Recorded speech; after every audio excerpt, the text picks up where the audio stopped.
anything worth doing is worth doing to your best effort, because it's just like, the way I see it is like you're going out to find gold, right? Gold is never easy. It's not laying on the surface. You got to dig down in the ground. You got to get through some mountains. You got to find the veins of gold. And once you find it, then it can produce a lot of wealth in your life, not just monetary, but just a lot of great things. So anything worth doing is worth doing to your absolute best effort, because you will find that vein in life and it just explodes everything. Welcome to Shoot the Veil, a mobile app made by wedding photographers for wedding photographers to help inspire you to create and equip you to grow. I'm Sam. And I'm Donnie. And this podcast is about wedding photography as an art and as a business. All right. So Matt Swaggart with the cowboy hat, like, does it say Swaggart across your back of the belt, like embroidered into your belt? You know, I've never made one of those. I haven't made one of those, but I really should. Yeah, totally should. With a name like Swaggart, like, it should just be Swaggart everywhere. Yeah, I know. In my, the name Swag. Yeah. When I was in college, when I went to college, like, 20 years ago, before it was a term, my license plate just said Swag on it because that was my nickname. Everyone called me that. And so the first year of college, it was fine. But then that term Swag started becoming like this hip hop slang, it became part of everyday language.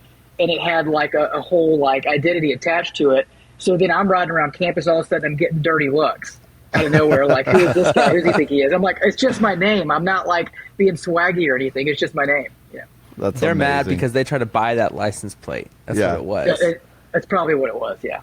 That's so good. Well, for everybody watching, for everybody not watching, Matt is here on this video wearing this amazing cowboy hat. First podcast we've done with a guest with a cowboy hat on. So good. He's calling in from Bigsby, Oklahoma, everybody. Yeah. And if you have a candle that smells like leather, like those cool candles you can buy, turn that on as you listen to this podcast, and you'll have some image of what Matt's experiencing right now. Oh, it's so good. Yeah. Well, that plus my wall shares a wall with the coffee house. So then I've got coffee and then leather. So it's a great vibe in here for sure.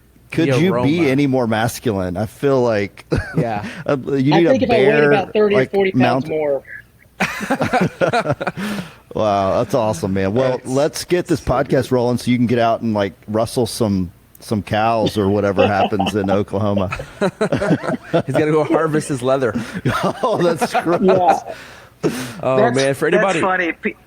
People do ask that. Like, I've had that before. It's like, okay, do you just get your leather in your backyard? It's like, well, no, that's not exactly how it works. I don't have a team. Oh, my gosh. But I can throw a rock in any direction and hit a cow pasture or hit sort of like small town vibes. So it's we're in a pretty cool spot. Wow. That's how amazing. Donnie is too. Yeah, it is. I love that, man. I love that life. Well, bro, thank you for joining us. This is awesome. Everybody who's listening, you've probably seen the Holdfast gear. Sam, tell us about what Holdfast gear is in general. I want to hear your perspective. Oh, man. If you don't know what Holdfast gear is, you should probably pause this video or keep listening and just type in Holdfast gear. If you're a photographer, this is something I'd highly, highly recommend. You've all seen it, the Moneymaker, the originator of the Moneymaker we're on the phone with right now, Matt Swaggart. Thank you so much for being here.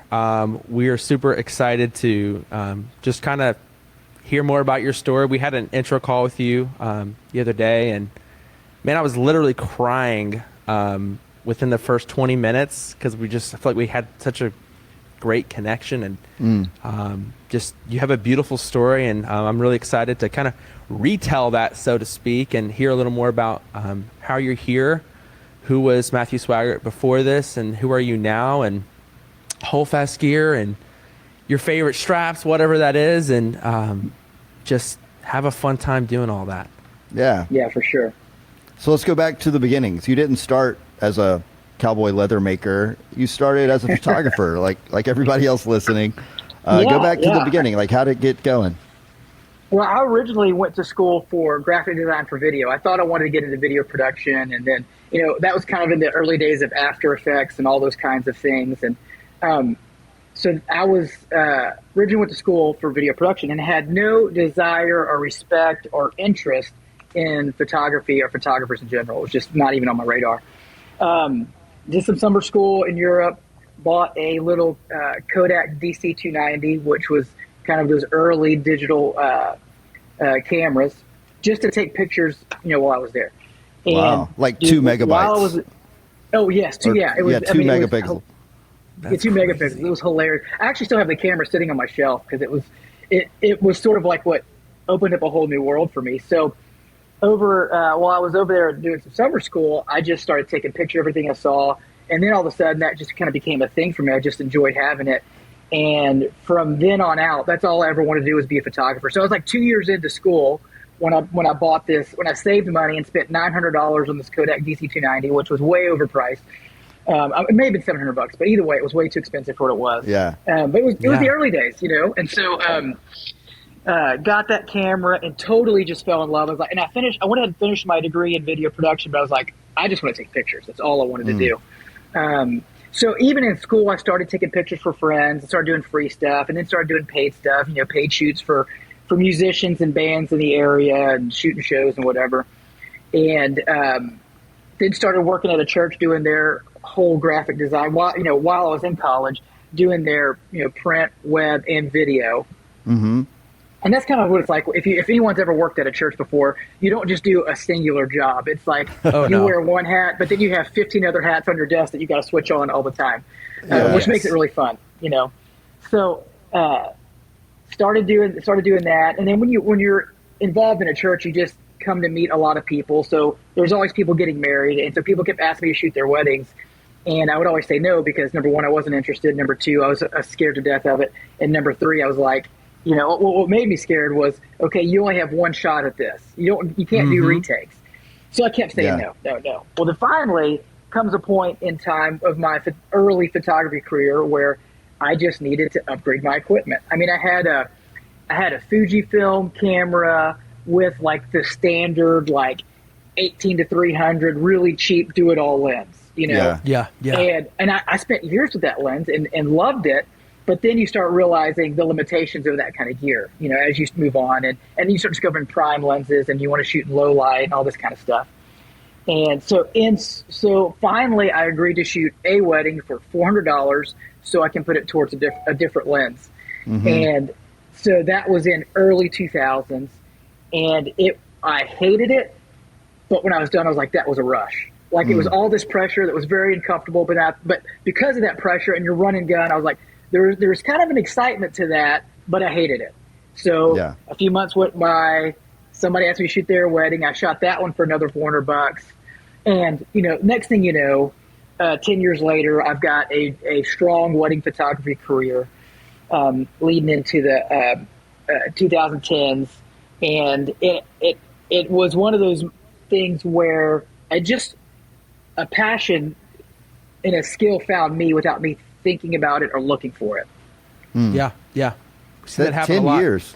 I want to ask you, during that 10-year process, was there a moment where that stress and that adrenaline kind of subsided and it became more of a comfort zone for you?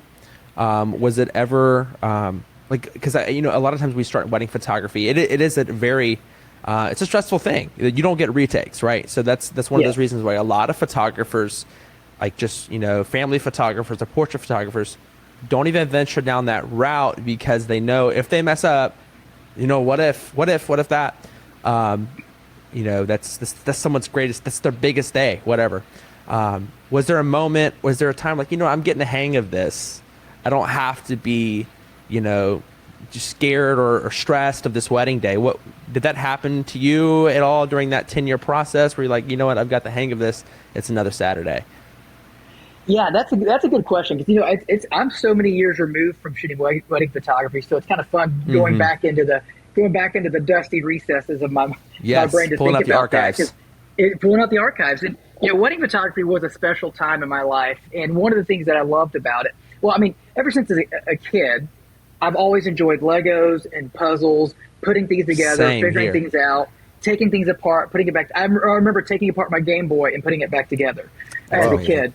And so there's things about the wedding photography that aligns with that. And that's what I identified with right away, because it's like you're in the moment, you're in the heat of the moment, and you've got a crazy uncle, and you've got somebody screaming over here, and you've got poor lighting conditions, and you've got to figure out how can I make this work on the fly. And that's what kept me in it, was that sort of solving that problem, fixing that puzzle. It's like, okay, how can I find the puzzle pieces to make this work? But still, every single night before the wedding, I'd be like, why am I doing this? There's too much pressure in this career. And then you kind of show up to the day and the ball gets rolling, and then you're just getting the heat of it. And then it's just like all that adrenaline kicks in and that excitement kicks in. And then you're having to be a people person. You're having to like use all your skills in conversation, and then deflate and diffuse moments, and then find the right stories. And so all of those things for me was just sort of like adrenaline. And so that's really, when I kind of hit on that aspect of wedding photography, that's when I started really excelling. It's okay, this is like a puzzle that I need to put together, that I need to fix. And, how can I put this together to tell the right story so you can see the full picture? And every day, and what I loved most about that was every day was different. Every wedding was different because, the bride and groom, their personalities are totally different than anyone else's. Their family members, their venue that they've picked, if that day is raining or if that day is sunny, what are the things they wanted? And, certain lenses didn't work for certain scenarios. And so, I really dove deep into equipment, cameras and lights and lenses, and I would have all that stuff with me at the wedding. So I would sort of let the wedding day start speaking to me. Okay, what is this day telling me that I need to have? And then I start picking the right lenses and carrying that. And so I was kind of letting the day dictate it. But the problem with that, which all of you guys can probably identify with, is gear acquisition syndrome. Yes. It's awful. All of a sudden, I kept thinking, okay, I need to have this lens, I need to have this camera, all this kind of stuff. And I'm a gearhead in general. And look, okay, my wife calls me a hoarder. I call myself a collector. I like to collect things. And that's the problem I think that's the problem with wedding photography, is because it breeds this idea of, well, for me anyway, maybe not other people. I mean, yes, I know photographers that have 2 cameras and 2 lenses, and that's all they use. And that's great for them. That wasn't for me, So I'm like, every wedding for me was just an excuse to go buy something new with what I got paid. What was the craziest, what was the craziest bit of gear or lens that you thought, this is dumb, but I'm going to do it? Like, okay, yeah. So everybody remembers, what's it called? Lens Babies. Y'all remember the Lens Babies? Yeah. And they kind of came out and hit. Yeah. I was one of their very early ambassadors. And this was when I was like really like sort of like the precursor to Hold Fast coming about, and part of this big gear acquisition syndrome that I was in. It was like, do you know what Lens Baby is? I have no idea what you guys are talking about. He's too young for it. He's too young. I'm showing my age right now. What is Lens? So Lens Baby is like this company figured out, I'm going to take this coffee can and punch some holes in it and put it on my lens. Like it was it was so weird. But it was better than that. And they were using these bendable tubes, and so you could like manipulate the tube that makes the lens act weird and shoot these weird light refractions and stuff into the camera. Okay. And it was really fun. Yeah. It was cool.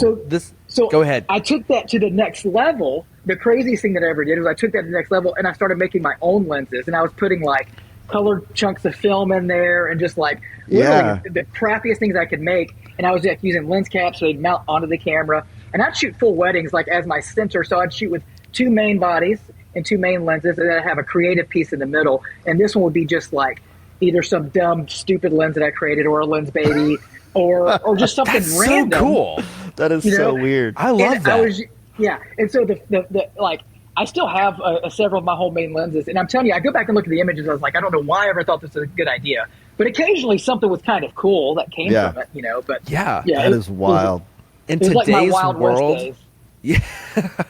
I remember Goonies was so big when I was a kid, but Goonies, there was the one kid, the inventor, had like the camera that popped out of his jacket. Yes, yeah. Totally. Was that you? That was you. Yeah. He didn't have the Hold Fast moneymaker, but he would have if that existed. He totally would have. 100%. Oh my gosh! Yeah. What was the weird character in that movie? Oh, the sloth. Something like that. Yeah. Sloth. Yeah. Oh my gosh! Oh, my wife and I love that movie. That's so funny. Okay, so now we can see you now, Matt. The whole world sees you now as the the adventure kid from the Goonies. Yes, that's it. Okay, that's so amazing. A lot of those images would probably be just blowing up right now. You've seen the people put pantyhose on their lens. They put Vaseline on their lens, and right. I've even seen so far people intentionally scratch a lens. Yeah. And that's crazy to me. But I mean, if that's what your look is, then I mean, go for it. But I've seen your, I told this to you last week too, but you're crushing it on your social game. Your ads follow me around everywhere I go, and I love it. I was scrolling last night before I went to bed, and I was like, oh, that's Matt on my Facebook. I might get to talk with him tomorrow. That's fun. But I saw your moneymaker, and then like the centerpiece with like I guess the film camera or maybe Olympus. I'm not sure what it was, but I think that's so cool, especially with today's thrill and hype around film cameras at the wedding. That's a big move. Coming back, the film look. Brides are hiring their photographers to take 4 rolls of film on their wedding day at those special moments, and being able to keep your main bodies while having the fun one in the middle for whatever that might be is so cool. So you're killing it as a wedding photographer. I want to go back really quick, talking about the adrenaline and the nervous tension before the wedding day. I think a lot of people can relate with that. Yeah. and I'm one of those people, and so it always feels good to know that I'm not the only one that's like rushed, like busybodying around the house before the night of the wedding. Because what if I forget a battery? What if I forget my SD cards? But you pull up to the shoot, you pull up to the wedding, and it clicks. It's like, okay, adrenaline's here, and I've got to solve the problem. And then maybe the lighting scenario is not the greatest, but I have to make great art with big emotions and not the best conditions. And that's an addicting thing for me personally. It sounds like it was a thrilling thing for you as well. It was, yeah. And so let's kind of pivot into what kind of gear were you using at that point, like for your specifically straps, your camera straps, and what was like, I need something better. Let's talk about how Holdfast began. Let's talk about your origin story. How did we get here? Yeah, so I will rewind a little bit further back from the wedding days. So back when I was shooting the early stages of weddings, I was also doing a lot of humanitarian photography. And so I was going over to Haiti and other places like that. And when I was doing that, I was having to shoot the jobs I was getting hired for and who I was working for. I was having to shoot video and stills at the same time because they didn't have budgets to send big productions over there. It's just one guy they had to send. So I remember early on, I used to be way into Oakley sunglasses and Oakley gear and all that kind of stuff. Because you're swag. Right. And so when Oakley was making boots and all that kind of stuff, I got way into that. And they made this Oakley vest. It had these big D-rings on the shoulders, all these pockets, and it had like a spot where you can put water in the back. And then they also made a backpack that attached to the vest. And so with that, I started shooting events, and like I was hooking like a video camera to one D-ring on the vest and a still hanging off the other. It was incredibly uncomfortable. However, it allowed me to shoot fast and stay on the move. And so I'd be hanging off the back of trucks or riding motorcycles or even helicopters wearing this gear and like the Oakley backpack vest. It sounds crazier than it is. It sounds crazy. And when I look back at it, I don't think it was that crazy, but when I retell the story, it sounds crazy. But so it was like holding a video camera, holding a still camera, another camera around my neck. It was all these cameras.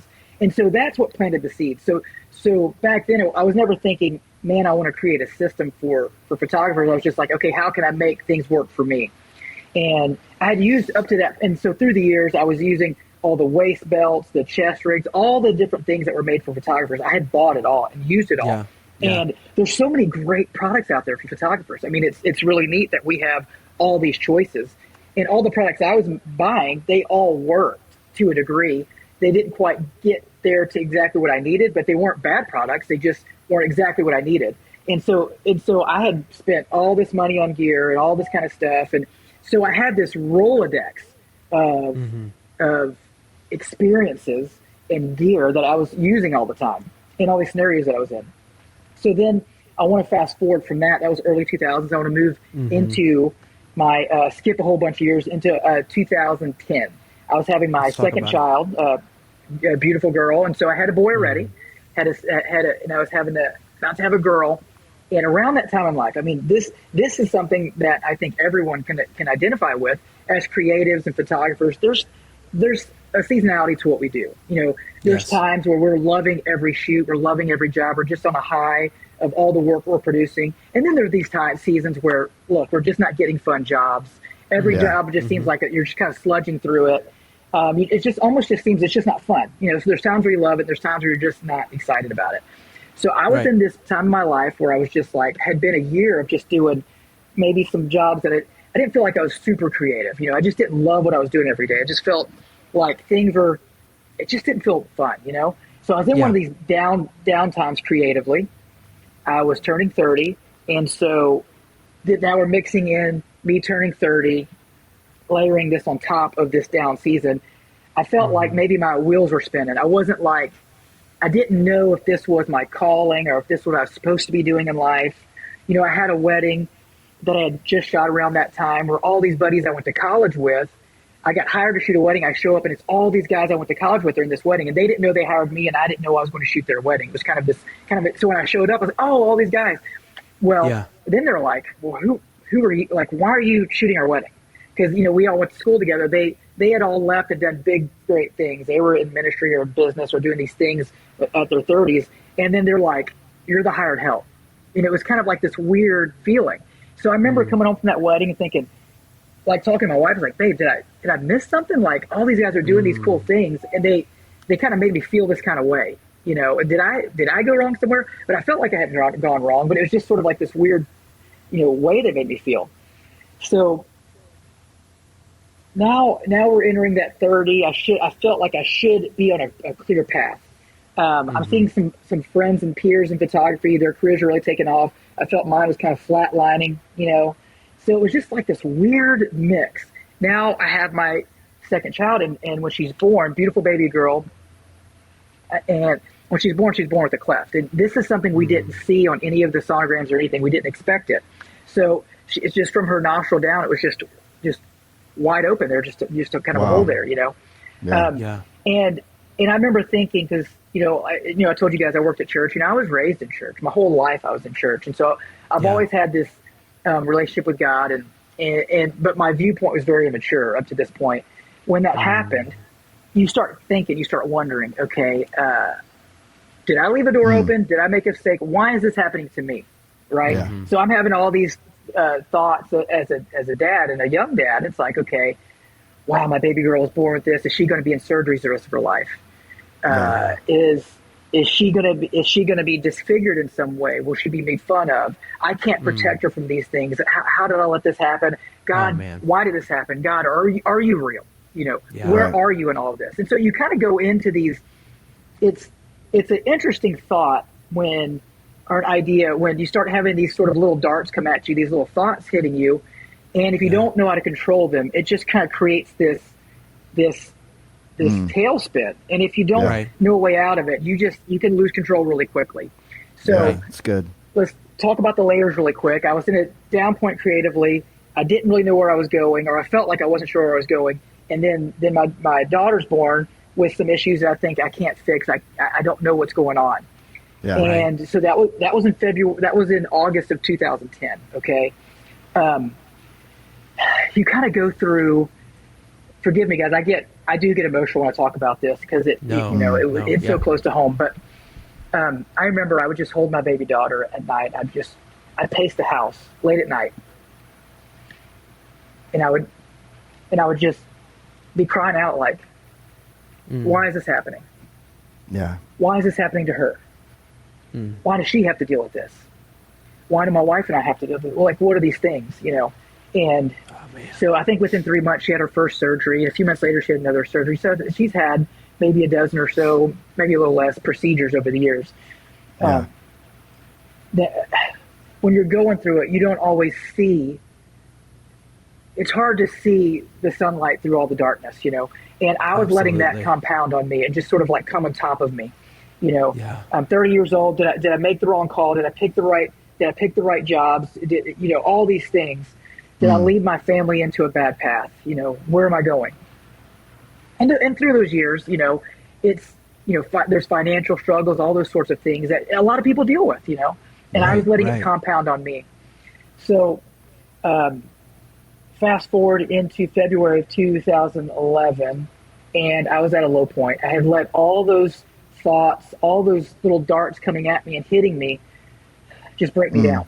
Yeah. And I'm very much a glass is half full kind of guy. I'm like, hey, we're going to win. I don't care what it is, we're going to win. That's how I've always approached life. But in this moment, in this season of life, I couldn't get there. I just couldn't find a way out.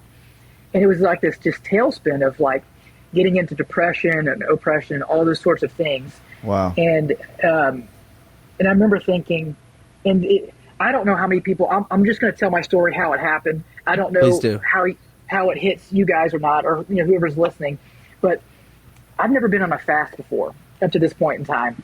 Yeah. 30 years old. And what a fast is you're essentially allowing yourself to draw closer to God. You're allowing yourself to hear from God, to put away all the distractions in life and say, I'm not going to let any other thing become a distraction for me. I just want to focus on God and what he's telling me.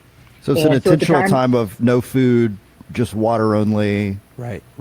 Yes. Okay. And a lot of people could do fast differently. And the way I did it was I did a water only fast where I did no food. So anytime that I was supposed to eat, I would just break out my Bible and just read. Right. Or I would do some prayer and that kind of thing. I'd wake up early in the mornings and I'd pray. And so I hit this time in life where it's like, okay, I've never done a fast. I've heard of people doing it. I'm very desperate and I'm going to try it. And going into it, I told my verbal, I said this out loud. I was like, God, you're going to show me what to do with my life. You're going to show me what's happening or I'll starve to death. Wow. One of the two's happening. I'm coming to a solution, you know? And that was how desperate I was going into it. And I talked over with my wife, and she agreed with me, and we did it. And so anytime that I was supposed to eat, I was just going to pray or read the Bible. And any extra time, I was going to fill it with those things. And then otherwise, I was just working, okay? And so the third day into this fast, there was just an idea for a camera strap. It's just, I woke up one morning, and I'm reading, and it was just, it was just in there. It was just a camera strap. Yeah. And within 2.5 weeks, I had the first prototype built. I have no experience in textiles, materials, building, none of that. I mean, I was handy in a way, but not nothing like that. So there was a friend in town that had a sewing machine. She had built, curtains and things like that. She kind of did some fashion and some home stuff. So I went over there with some fabric and said, hey, I have this idea for a camera strap. Can you help me build it? And she helped me build it. And then my mom and my mother-in-law both have sewing machines, and they both have been, done things their whole lives. So I started sending them ideas, and they were building it for me and sending it back to me, and I was just testing it out. So that was in February of 2011. Okay, can I pause you? Yeah. I want to go to that third day. I'm curious. When you woke up with that thought, did you know that was the answer, or were you just curious and playing around? So my mindset was, literally what I said was, just show me what to put my hand to. That's all I asked for. Just show me what to put my hand to. And since there was an idea for a camera strap, there was nothing else. It was I just woke up that morning. It was just in my head, camera strap. And I thought, that design, it solved a few problems for me. The strap itself was a fabric strap that had a spot for memory cards and a spot for a battery. And so I could wear one camera and have a battery and a memory card. And so I built it. I had someone else build it, actually. And so it was more so, the idea wasn't there of, here's a business. It was like, put your hand to this. That's right. That's what I wanted to draw out of that. Yes. Because sometimes our answers are not, here's the business plan, here's the blueprint, and here's where you're going to get funded. And it's never that, really. It's always a next step, like a one more step in a direction. Absolutely. And that's exactly how we feel like God was directing us on our path to shoot the veil too. It wasn't, here's everything laid out. It was, hey, let's just do one thing, one right thing at a time. And I think it's beautiful how you kind of had like a Job moment, it's like you kind of hit this rock bottom of, God, I need you to show up. I need you to be there. One way or another, we all hit that in life, maybe a few times. And there's always a beauty to that. And with every ending comes a new beginning. Yeah. And I think that it's really inspiring. And I think it's encouraging as well to see how you took this moment of just all kinds of emotions, from sadness to anger, and you essentially gave it all to God. And you're like, I don't know why, why I'm here, why these things are happening, but we're gonna make something happen. And you fasted, and I remember early as a child, and I watched my mom fast, and I'm like, why do we fast? And she says, it's aligning our spiritual need for God with our need for food. And so when we align that, our body and our mind are together, and we're asking God, I need you. I need you. I need you like I need this bread. You're the you're the bread of life. And so that's an encouragement to anybody who may be in a similar spot. Try fasting. It's really great. Yeah. Going back to your story. Good. You're there, you have this idea for a camera strap, and let's keep going on from that. Yeah. So that was your third day in, and I ended up going 7 days, and then something happened on the seventh day, and it was like, okay, I feel a release. I feel like, okay, I know what to put my hand to, it was a couple of things, but the main thing was that camera strap.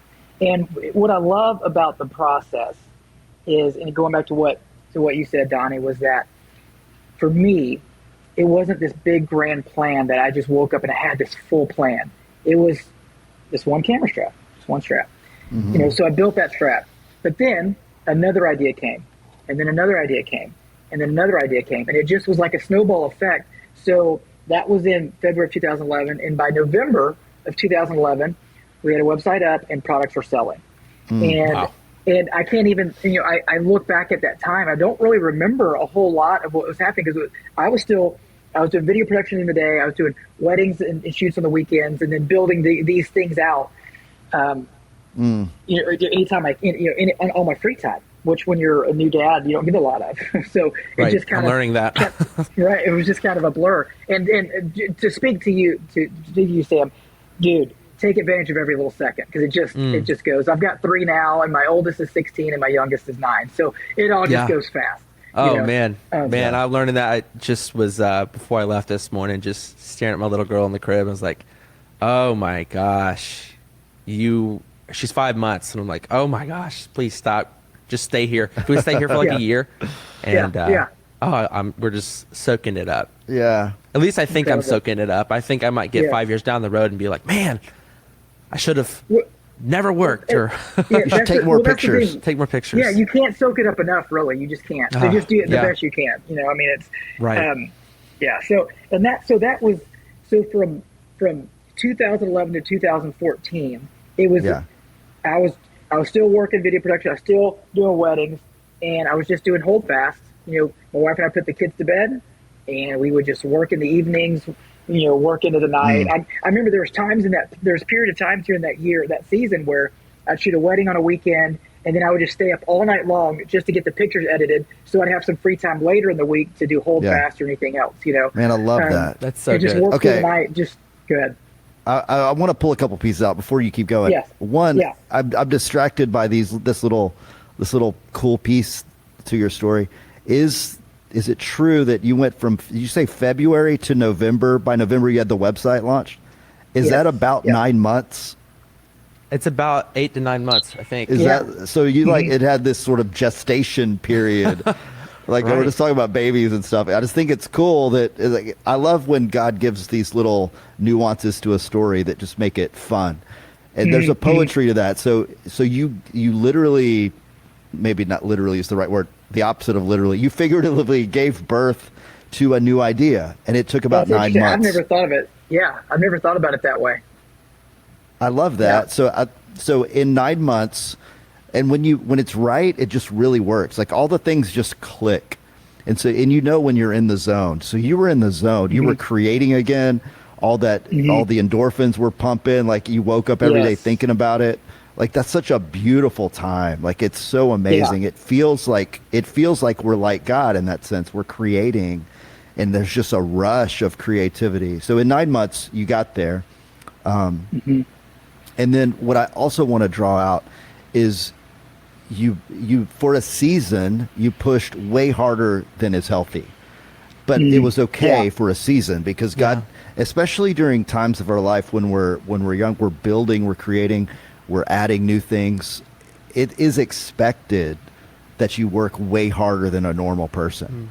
Like, and I think a lot of young people, I think a lot of old people need to hear that. Like, it's way harder than you think. You actually do need to work 18 hours a day sometimes. And that's okay. You're building a thing, and it takes, like, I live in a rural community now, and farmers are out at 10 o'clock at night with lights on their tractors when it's the season for doing that thing to the field. I don't know what they're doing, but when it's the season to do that thing, you just do it. Like, just do it. It's 11 o'clock at night and you're still on a tractor. Like, so that was you for a while, and that was me for a while. A lot of photographers right now are hearing this, and they have two jobs. They're like, I'm doing the barista thing, and I'm working at Costco, and I'm trying to start this wedding business. I just want to say to you guys, we see you. It is right to do what you're doing for a season. Push. You got this. So get back to that building season. I want to hear more about that. The 3 years of like 0 to 100 miles an hour. How did you do that? Well, you're making an incredible point that, so during that season from February of 2011, it was kind of nonstop for me into 2014 when Holdfast had started to grow just enough to where it can start paying our bills, kind of taking care of the family. It had grown big enough for that. So I could stop doing all the work and stop shooting at the weddings on the weekends. And during that period of time, I don't look back on it and think of how hard it was. And it was incredibly hard. I mean, there were many sleepless nights. And I say many. I mean, there were lots and lots of nights where I didn't sleep. I would just go from one job to the next and then jump into the next job and then get some rest and then keep going. It was just sort of like this thing. But I don't look back during that time. I can't remember myself feeling exhausted. I can't remember. And I'm sure I was, but I don't remember that. Okay. I think when you're, people can have a grace on their lives to do certain things. And just like you said, when it's that time of season, God can grace you and strengthen you for those times. And there's certain things that happen to people that I think they're completely called to do that may seem superhuman or may seem not real, but you have a grace for it and God carries you through it. And so for me, I was never thinking of, from the start, it was like, God, show me what to put my hand to. Oh, you showed me this. Okay, I'm going to go at it with everything I've got. And then there was a time where it all just relaxed. And then I was able to stop shooting, stop doing video production. I could back everything up and just be with my family, and the business is kind of created. Now that's kind of going. So when you're in the middle of it, don't think, okay, this is my life forever. But just know, hey, if you feel a peace to do this, give it everything you've got, because there will be a time when everything just opens up and clears up. Yeah. I love that. That's so encouraging. Yeah. That's so encouraging to me right now. I love it. It just feels good to hear. Thank you. Because you're actually running a really insane wedding business right now and Shoot the Veil. And being a new dad. Yeah. Okay. It's okay that I didn't leave the office until 9 o'clock last night. So. Yeah, it's okay. It's okay. It's for a time. It's for a time. Yeah, that's good. Yeah. Oh, man. Beautiful. Okay, so that was 2014. So we're 10 years in now. Tell us about Holdfast. What has it become? That's a good question. One of the things that I've done ever since then is I haven't looked at my life in terms of, and a lot of people probably will disagree with this. This is just how I do it. I'm not saying it's right or wrong, but I don't look at my life since then as a 5-year and 10-year goals. It's not like I set these things, because it's like if I'm supposed to do something else, I want to be able to do it quickly. So when I look at the business, it's more so, every day I'm just solving the problems that are in front of me. That's what I want to do. There's a problem in front of me. I want to solve this problem. And that leads to a cool solution, and it leads to maybe another problem or another solution. And that's just kind of how I've always approached it. And so where we're at now is it's kind of like, it's neat to look back on it and realize that Holdfast created a whole genre within the photography industry that wasn't there before. And now there's a lot of other makers and a lot of other people. You can go to Etsy and probably find 40 pages of my products that aren't my products. And Amazon, all this kind of stuff. And it's kind of like a humbling thing to think about. It's like, wow, that's kind of cool that it created this whole thing in the photography world, because I didn't set out to do that. It wasn't like I set out to. I didn't have a business plan in mind. It just sort of unfolded. Yeah, so you didn't invent the strap. Like, sorry to interrupt you. I just want to make it really clear. What is your thing being duped by everybody else? What would you call the thing that you made? Yeah, so at the time when I started, it was so there was already Black Rabbit and some companies out there already they had 2 camera straps, different camera straps out there, but everything for the wedding world was black nylon, neoprene, very SWAT, very tactical, and they're super high function in all of it. High functionality. Well, I'm realizing when I show up to a wedding, like, that's the one day, that is the one day where everyone there is dressed their absolute best. I mean, you got the bride and groom, they paid all this money to dress that way. The bridal party and the groomsmen are all dressed a certain way. But then everyone coming to the wedding, they all want to look sharp too. So everyone is showing up in their best clothes for that one day. Yeah. Then there's the photographer coming in there wearing a black t-shirt, black dress pants, slacks, whatever, and wearing all this like SWAT looking camera straps. And so for me, it didn't align with what I wanted to shoot or how I wanted to present myself and my brand and my business. Yeah. So that was back in the early, 2011, 2012, 2013. There was no like everything was high functionality, all functionality for photographers mostly. Yeah. Well, like I told you guys, I was playing with all these funky lenses and weird cameras and stuff. So I'm wanting to carry multiple cameras when I show up, more than two. I'm wanting to carry 3, 4. There's a time where I've even carried 5 cameras. I even have a strap that carries 5 cameras. No way. Which is really funny. Yeah. I know some people who could use that. Yes, right. And so, one of my dear friends, one of my good friends shoots on movie sets, and he has to have 5 cameras, so he wears that strap. It's pretty cool. Whoa, that's crazy. So, back to the story. So you show up to a wedding, and I'm like, I want to blend in with who I'm going to shoot. Yeah. And I kid you not, the very first Moneymaker strap, so I made a strap called the Moneymaker, which carries 3 cameras. It can carry 4 if you want it to, right from the start. It can carry from 1 to 4 cameras. It can do it comfortably, but it's made out of all leather, like really nice leather. And then you can also attach all sorts of bags and straps and stuff to the strap to build out how you carry. Well, the very first Moneymaker I made, I show up to the wedding, and this particular wedding that I was shooting, the bride and all of her bridesmaids were all from the modeling industry. They did a lot of modeling, so they were very familiar with photographers and all that kind of stuff, right? And so I show up to the wedding and get set up, and then I go into the bride's room to start shooting some of them, get their prep shots, getting ready. And this is weird. I'm wearing this nice leather camera strap that had 3 cameras. I had 1 in the center and 1 on either side. And I was dressed nice. I had a certain look to myself that blended with them, with their wedding. And the strangest thing happened. I walk into the wedding, and I started hearing the girls in there. They were like, oh, wow, look at him. He knows what he's doing. They were saying stuff like that. Mm-hmm. But they were saying that before I started directing. I wasn't telling people to go certain places. I just walked into the room, and I started kind of like quietly sort of circling the room, kind of getting a lay of the land. And they started talking, oh, look at this guy. He knows what he's doing. Man, he looks cool, all that kind of stuff. And then it dawned on me, they related to me. They because of how I presented myself, they instantly put trust in my skills and abilities without ever seeing my pictures.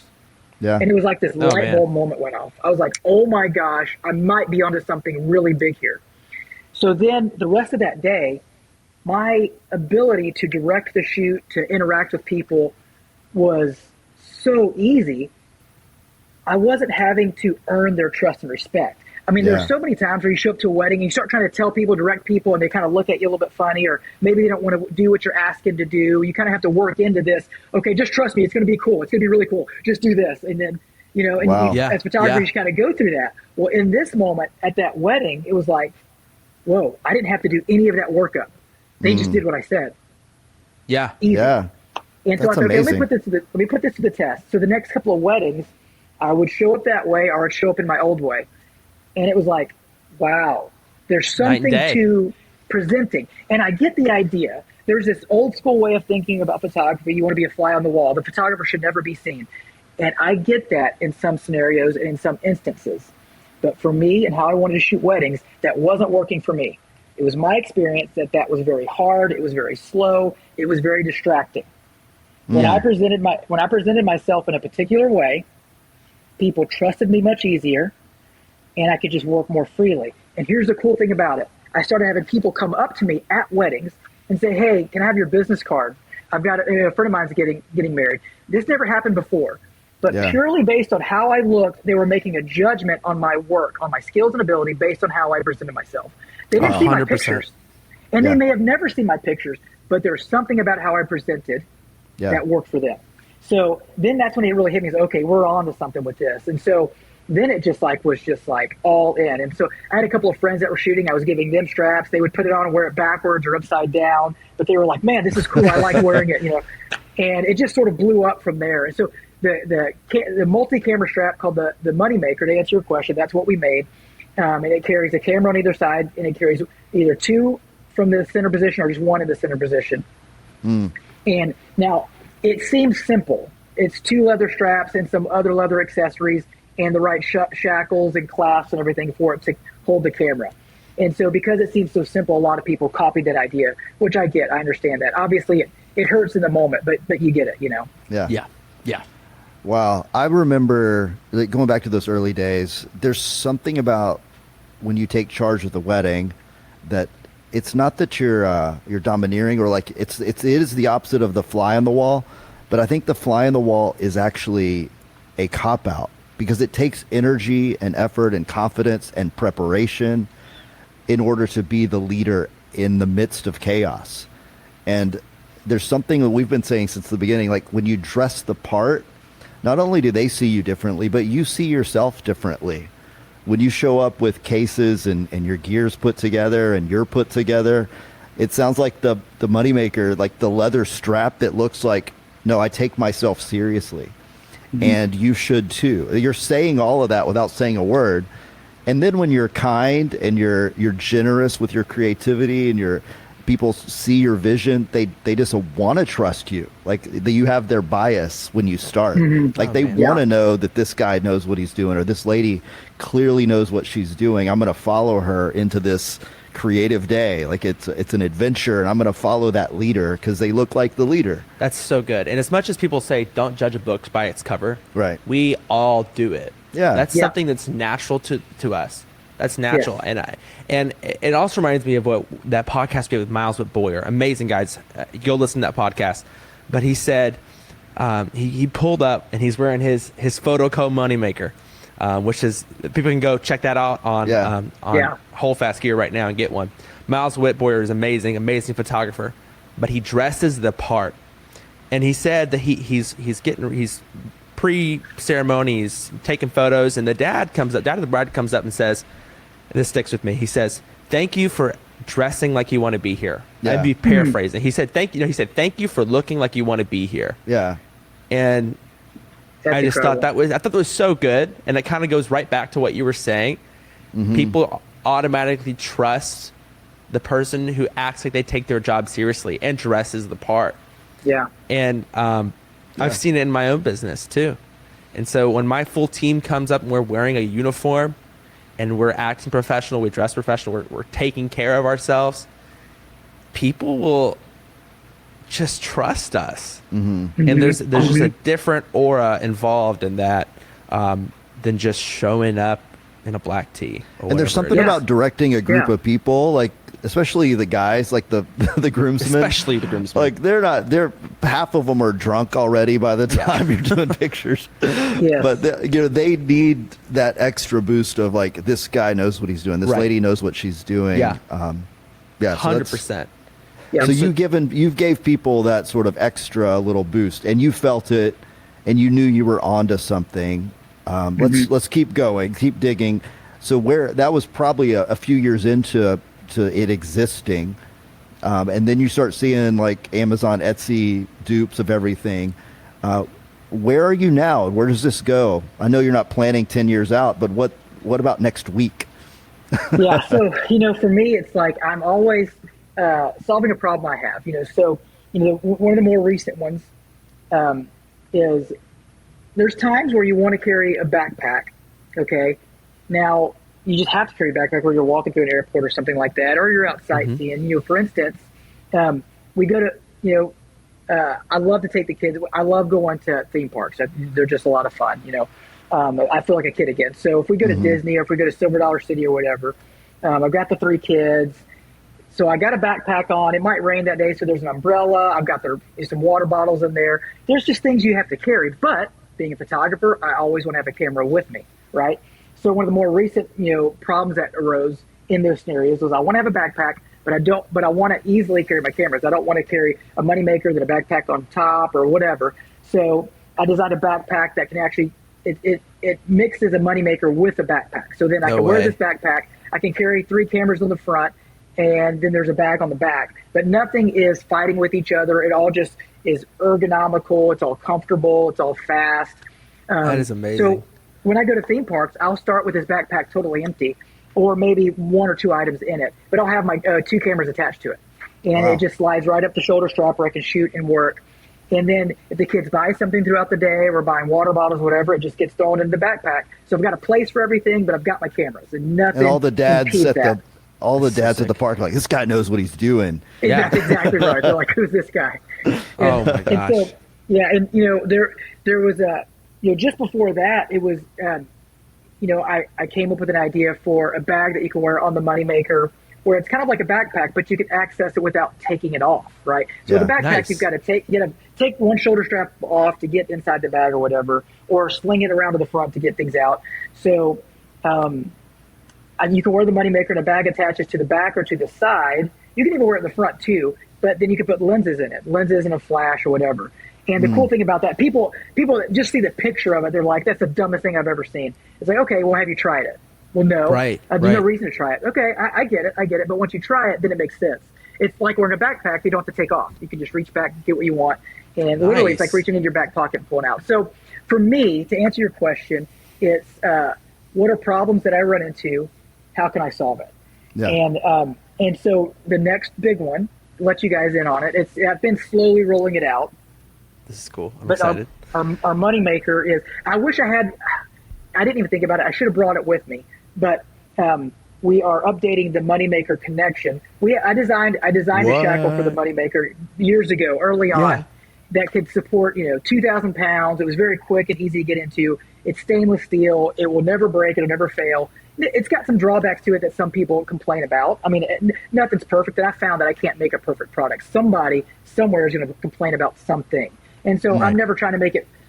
I don't try to release a product perfect. I try to release it as best I can, and then I'll work as hard as I can to keep making it perfect. But I know that somewhere, some way, somebody's going to have a complaint. So you work as best you can. So the next iteration of that is fully magnetic.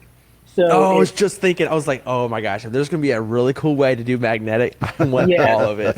Yeah, it is totally silent.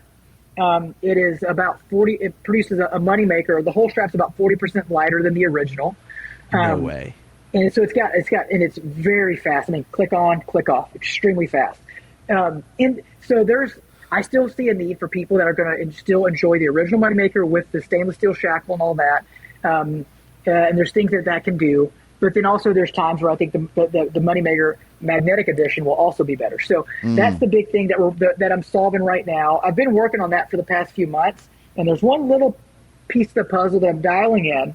But yeah, that to answer your question really specifically, that's the next thing that I'm working on. And then after that, we'll see. That is so exciting, man.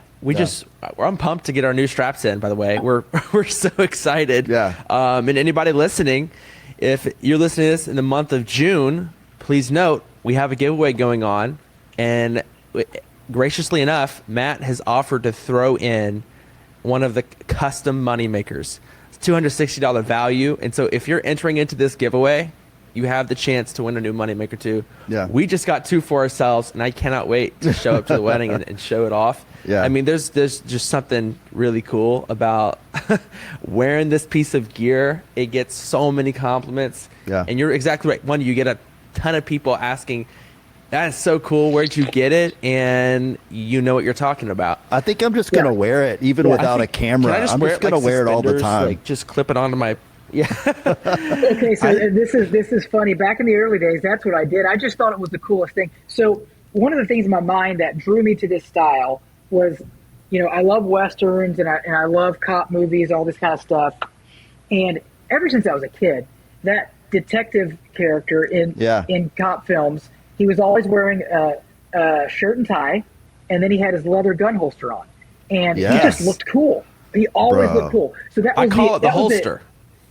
Yeah, exactly. Yeah. And that was the early inspiration for the Moneymaker. That's where it came from. I was like, okay, if that guy can look cool carrying a gun, how can I look cool carrying a camera? And that's where it came from. And so I remember when I first made the strap, I wore it everywhere. I would hook water bottles to it. Like I would just hook things to it just to have. And even my kids, I made them for all the kids that hold Nerf guns on it. So we were running around the house with their Moneymakers on, shooting Nerf guns at each other and stuff. So I identify with that. Yes, I just put it on to wear it. I have a feeling my wife is gonna like really dig me wearing like. Oh man! Come home, take off the jacket. Oh baby! I've got that leather holster on. With the Moneymaker. Yeah.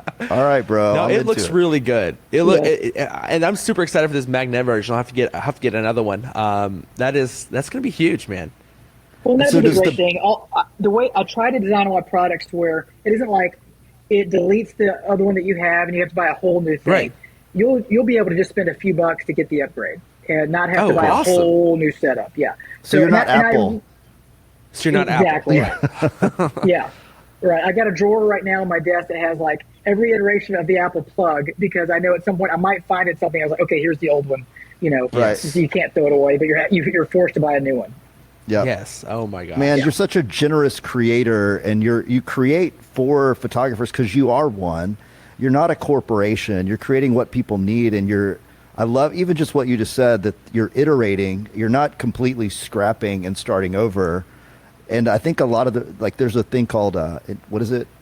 Obsolescence. Planned obsolescence. Yeah. So they intentionally make you buy the whole new system every time they invent it.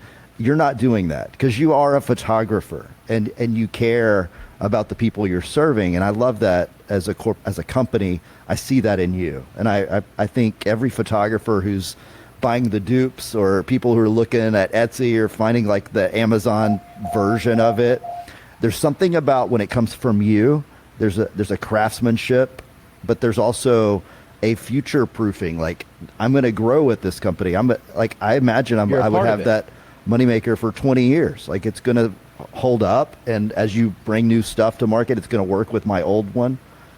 That's a beautiful thing. And to add to that, I remember the first time I saw Holdfast gear. It was so cool. One of my best friends, Andrew Cunningham, amazing photographer and DP.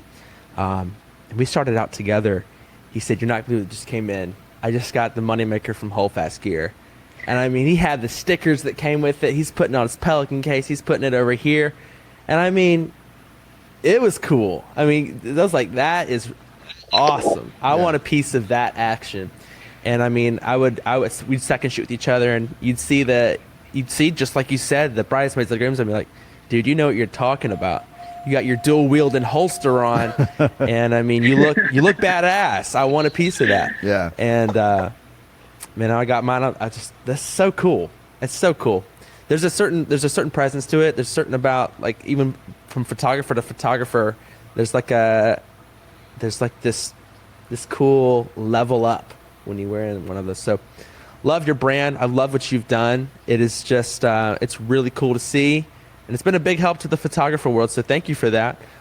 Also, thank you for letting us just get to talk with you, and we got to chat for. It felt like 10 minutes, and I'm looking at my watch like, oh my crap, it's been an hour, and I've loved it. Love getting to talk with you. Make sure everybody listening, make sure you're following Holdfast Gear on Instagram. Sign up for their email list. Wait for that new magnetic edition to come out. They've got a lot of big things going on. Yeah, it's super helpful. Well, I got to jump into. I mean, you guys said a bunch of great things about me, and I appreciate it. Sorry, my shop is beeping. Sorry. And I appreciate all the things you said, but I gotta say, Shoot the Veil is such an incredible product that you guys have made. I mean, I wish I had this back in the early 2000s when I was having to learn everything the hard way and mess up over and over and over again and figure out how to pose people and figure out how, all these things and whatever. I wish I had access to Shoot the Veil back then. It's an incredible product you made, and what you're doing for the community is just flat out incredible. Making things really accessible for photographers. So, Sandusky, really incredible what you're doing. Thanks, Thank man. you so much. That means a lot. It does. It's a beautiful community. The photographers are creative people. And with that, there's lots of emotions, there's ups and downs. And so thanks for being vulnerable today. I think we need to hear that there are hard seasons and there are moments in life when you feel like this could not get any worse. And what is going on? This isn't the deal. Like, and so you enter those places, just bring everybody back around. I'm pulling out some amazing lessons today. 100%. That there are hard seasons, and those are the times when new creation, if you're intentional, if you stay into it, if you push in through those dark places, beauty can come out on the other side, and you find freedom and life, and then you can give to others. And when you do that, I think both of our lives are aligning that way, all of our lives. When you give back to others, when you're doing things for other people and serving others, it just generates so much joy and energy and synergy between the people creating. So photography is a great community, and wedding photography in particular is an amazing community. So photographers out there that are watching and listening, we see you. We just want to keep echoing that. We see you. We know it's hard, and we know it's beautiful and creative. Yeah. So you're in this with a lot of other people doing the same thing you're doing. So keep at it. Keep growing, keep adding life to the people you serve as your clients, and let's keep going together. Amazing. That's good. Just to echo what you said, I think anything worth doing is worth doing to your best effort, because it's just like, the way I see it is like you're going out to find gold, right? Gold is never easy. It's not laying on the surface. You got to dig down in the ground. You got to get through some mountains. You got to find the veins of gold. And once you find it, then it can produce a lot of wealth in your life, not just monetary, but just a lot of great things. So anything worth doing is worth doing to your absolute best effort, because you will find that vein in life and it just explodes everything. That's well awesome. Said. That is beautiful. Well, Matt, thank you so much. Thanks, Matt. I'm going to go get a cowboy hat and wear it with my moneymaker. Absolutely. Yeah, perfect. Love it. Perfect. All right. God bless you and your family and your business, man. Too. Thank you. Everybody listening, thanks for showing up today. Go kill it at your wedding this weekend. Have a great one, guys.